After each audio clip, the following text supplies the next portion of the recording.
Next, Dylan, you got to keep talking. This one's called Real Life. Real Life. Well, we talked about this quite a lot on that podcast where it was the first song we released from 1929. It was, I think it's kind of the first and only, maybe not only, but definitely the first song I wrote and recorded for the most part under the influence of cannabis. Because it was inspired lyrically by, I was out camping with some friends, and we were out in this really pristine nature by a creek, and we had all smoked a little weed, and we were hiking down the creek and like picking blackberries and eating, and I just kept thinking to myself, I'm like, I had the feeling of kind of primordial life or ancient life before any type of modern technology, and I thought, this is real life, and this phrase kept on going around my head, this is real life, this is real life. And then I got back to reality in the city and recording it on a computer, which takes, a lot of engineering and a totally different type of intelligence and attention to create the things that I was able to record a song on. And so it's kind of about this thinking that real life is one thing, but that it's actually many different things. And as long as you're bringing your kind of full attention or presence to moments and to what you're doing, that is the prerequisite for real life, not necessarily just being in nature. Right.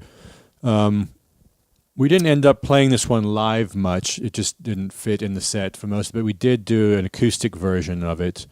I think started to get somewhere with the accordion because it's just very simple chords, but they're nice. And I hopefully we can do it some more because I never felt like I actually got to solo over that correctly. It's so simple that it actually is hard. Sometimes when things are very simple, it makes it much harder to be able to put any kind of melodic idea. That's why guys like David Lindley and that kind of player, I think, are underrated. He was the lap steel pedal player for Jackson Browne.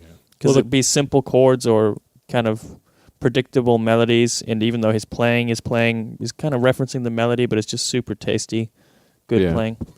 I record the vocal is all in pretty much one or two takes as well. Everything was kind of done one night in my bedroom, but then if you hear the very first iteration of it, the chords are different. They're much more simple and actually a lot more boring.